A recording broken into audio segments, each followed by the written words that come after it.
questions? Go ahead. About going barefooted, I've been barefooted most of my life, but what about the toxins that they're spraying on some of the public lawn and dirt spray? Yeah, so we're kind of addressing like In your what you area. have control over, right? So like, yeah, if you a lot of parks and stuff, I don't think they really spray that much. You know, you're gonna have Just to do do your some research homework. on it. Yeah, because I think the majority of the time that's out of budget anyways. That costs a lot of money to spray like a whole park. So they might hit some spots, or they might do it one time and then like the rest of the summer they don't. So maybe you don't go barefooted for the first 3 months or something. You know, look into that kind of stuff. But what we're trying to get at is Like like in your own around the yard. house. You know, what you Yeah, have more. yeah. A lot of the stuff is like what you have control over. You know, like so if you're gonna go to the park, but what you could do is wear like a leather-soled shoe, right? So you're not. Yeah, we eat dandelions, My right? So you favorite don't want to thing. eat those on public lands. Right. They indicate a place that's not been herbicide. Right, right.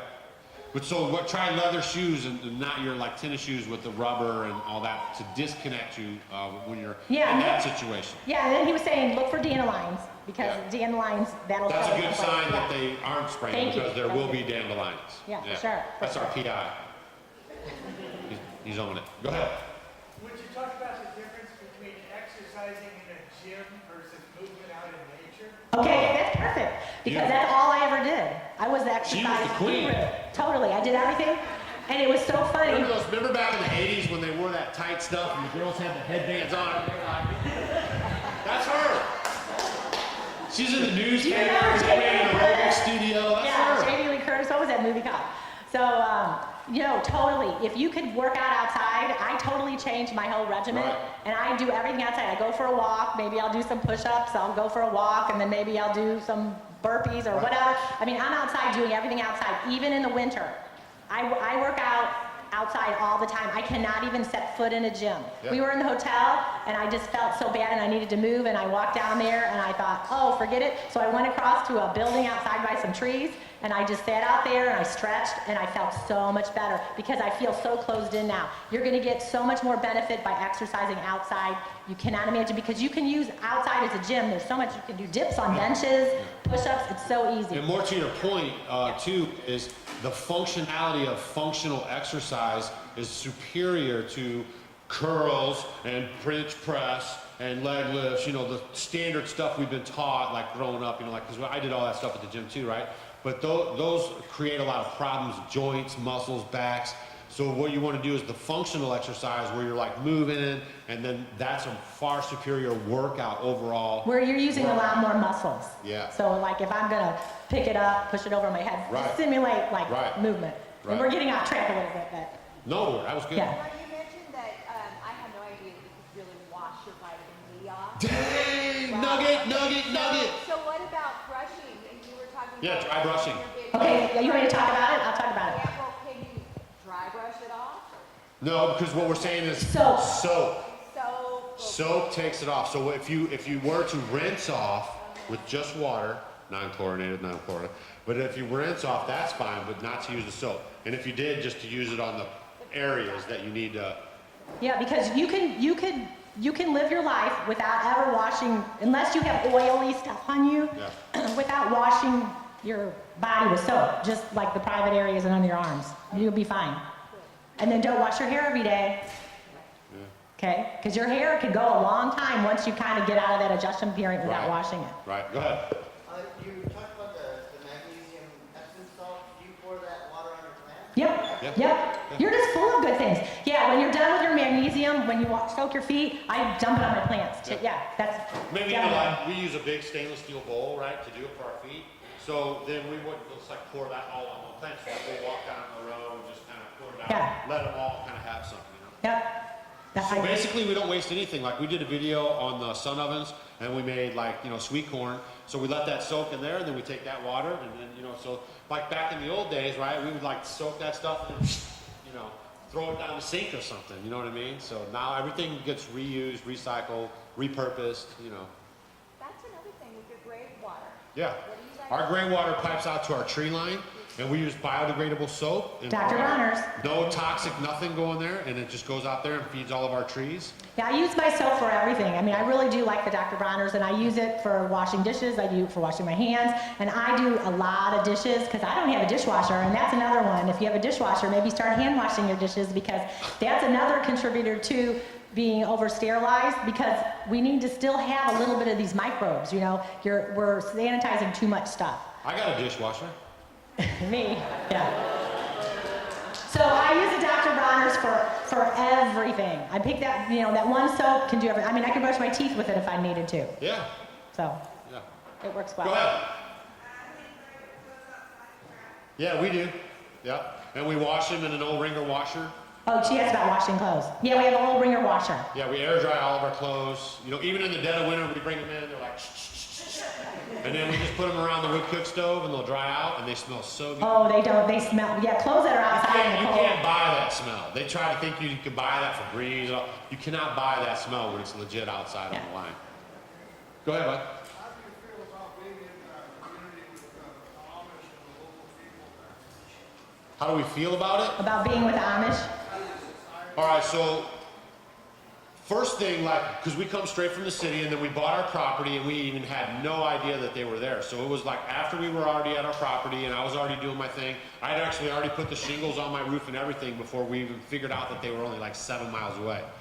But I think one of the first things that really strikes you is their sense of community, right? So like we're all in our houses, like we were the same way. We lived in this subdivision and like I could throw a nickel each way to my neighbors' front doors, but I hardly knew them. And then you go to a place like this and you see the Amish or the Mennonites, but they know everybody and they're involved with one another, they help each other. You know, it's just a big sense of community was the first thing that really stood out. And then of course, once we made friends with them and, you know, learned some of that stuff that they were doing, you know, that's what, you know, Yeah, and gave us that's the off-grid title. And that's the other thing, even for any of you guys, if you don't know how to do something, Yeah. let's say you wanted to learn Find a how to mentor. find someone around, you know, just drive it. If you see, drive Somebody by else a doing dog, it, you know, a farm, and somebody- just somebody drive down sells there you and say, doing it. hey, you know, do you Yes. need some help? I want to learn how to do this, and people will be glad to. Yeah, go ahead. So when you do your laundry, do you then not like get the smell of aroma scent? Like smell good, you know, like the house and manure? Does not like get into your clothes? Nothing smells. No, it doesn't smell. Never heard that one. No. No, we get the fresh air and the butterflies and the bees. Do you Wow. really? Is it that bad by your house? Like, are you surrounded by them? Oh, the Sonoma aroma. Yeah, That we don't sounds like have that. marketing to me. You need to learn how to bottle that up. Be the Sonoma aroma.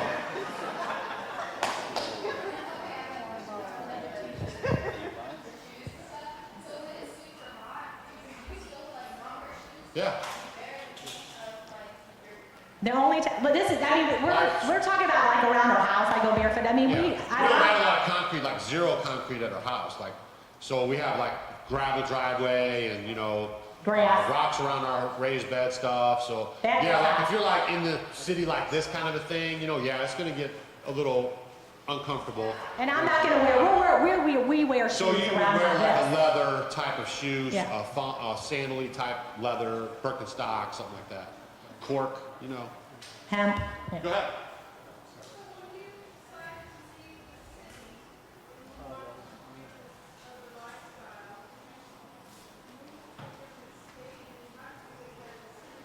No, we basically just, Stacy was still working 5 days a week, so we sat down and pulled out the map, like one of those old paper ones, and then we put the compass on there and we basically figured out like this is about an hour, hour and a half drive. We drew a circle around where we were living and where she works, and then we basically started investigating all those areas. But we still live in the same state we did when we made the decision to do this. Then we found our land, and then we started doing the thing. Go ahead. You share a lot of fermentation Oh, we love it. on your channel, and Yeah. thank you for that. Yeah. Oh, sure. Is there a failure, one that didn't work out quite so well that maybe we can avoid without that trial and error? She wants to know if any fermentation failures. The one thing that I would, broccoli is the most disgusting thing to ferment. Don't ever ferment broccoli. It's just gross. Does anyone like fermented and broccoli, I should be careful. No, it's just nasty. You know, try to get a fermented food into your diet like every day, right? A glass of wine, or I know you like that one, or you know, vegetables. You know, that's the way we preserve our bounty on our homestead, is by fermenting. Fermenting lasts 6 months up to a year, even longer if you keep them in a cool, dry place, dark place. And you know, it's a great way to keep your food more alive than you would if you would like can and stuff. Okay, I think we have another question. Anybody else? We good? So hopefully you guys got something out of There's this. someone in the back. What? Go. What were the other jobs that people have lived a long time doing? The other. It was like an accountant, a doctor, and a firefighter. Yeah. Yeah. Dude, you know any firefighters? We live next door to one. They don't do nothing. Don't say that. I mean, you know, they get the No, call to they go do fight a the lot. fire, but man, they're like hanging out. He's telling us all the time, yeah, we're just cooking food, hanging out, you know. I'm like, what? So yeah, I mean, you know. It could Yeah. be, but I mean, you know, like fires, if you think about it, like you guys, you're kind of desensitized, so there's not a lot of fires like in the hills and stuff, but like in a city, like normally, like there's not really a lot of fires, you know what I mean? Like I can probably count like all my whole life, like how many fires I think I've probably seen. Like, I know, I was shocked in that my it was neighborhood. firefighters. Yeah. I think that was like in the top 1 or 2. Yeah, yeah. But if you're a firefighter, I mean, I don't mean no. Yeah, we love firefighters. I'm just saying. You have a great family. I know you have children. Yeah, we have 3 kids, 3 grandchildren. Yep. And bringing them, I mean, did they think you were nuts? And, Oh, that's- And then how? What kid doesn't think their parents having them nuts? over for dinner, do they just, Yeah. oh God? We moved them all out of state. My one kid's in Hawaii, my other kid's in Africa. My daughter though lives down the street. But yeah, I mean, they were like, wow, check that out. Our one regret is that we didn't do it sooner. So if you have young kids out there, Because if we you're would thinking not, about this, I wish they were playing in the dirt and Yeah. doing what we're doing now. I mean, that is our biggest regret about doing what we did. But, we wish the kids but were see, younger. now the grandkids are, But now we bring the grandkids Doing it. up, They and when we love send it. them home, they look like Lionel, you know, get them all dirtied up.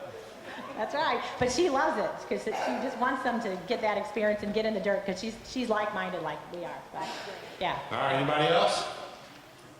We really, really, really appreciate you guys. You know, the most valuable thing that all you people here have, all you homies, is your time. And we really appreciate you spending your time with us, listening to us talk this stuff. Hopefully, like, you know, you take something out of it and you apply it to your life and it makes you a Get a better person. nugget. And is everyone going to go out and get dirty? Yeah.